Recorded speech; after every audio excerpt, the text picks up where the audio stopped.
I think there are some people in the Bible that we never mention because their names are hard to pronounce.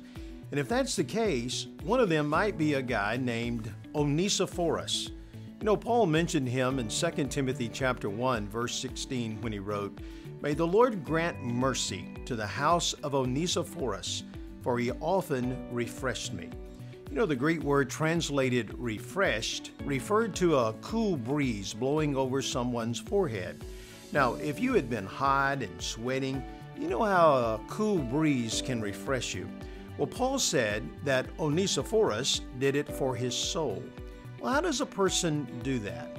Well, first you can refresh someone with your presence, especially if they're going through a hard time. When a friend is going through a crisis, just being near them often encourages them. Then there are times when you can refresh someone with a note. I discovered that firsthand when I walked into a pastor's office in New England and pinned to a bulletin board were handwritten notes he received from me and others who wrote to tell him how grateful they were for him and his ministry. And I think Onesiphorus may have encouraged Paul a third way. He met a need in Paul's life.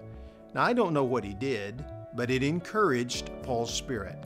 So what about you? How can you refresh someone today?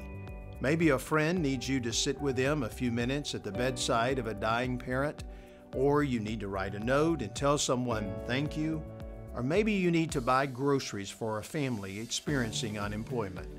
But whatever it is, try to be an Onesiphorus to someone this week.